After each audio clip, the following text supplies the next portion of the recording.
मध्यवर्ती बँकेतून सर्वसामान्य शेतकरी, सर्वसामान्य लोक, युवक असतील, कुठल्याही कर्जाबाबतीत चांगली सुविधा ती शाखा देईल असा विश्वास व्यक्त करतो।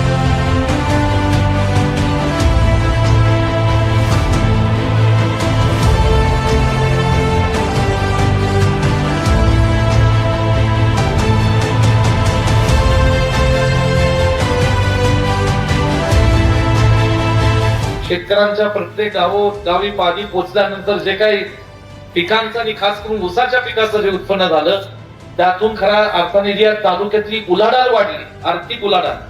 त्यातनं आज सांगली जिल्हा मध्यवर्ती बँकेचं सर्वात चांगलं योगदान संपूर्ण तालुक्यांमध्ये कुणाचं असेल तर कडेगाव तालुक्याचं आहे, ते मला या ठिकाणी आवर्जून सांगायचं।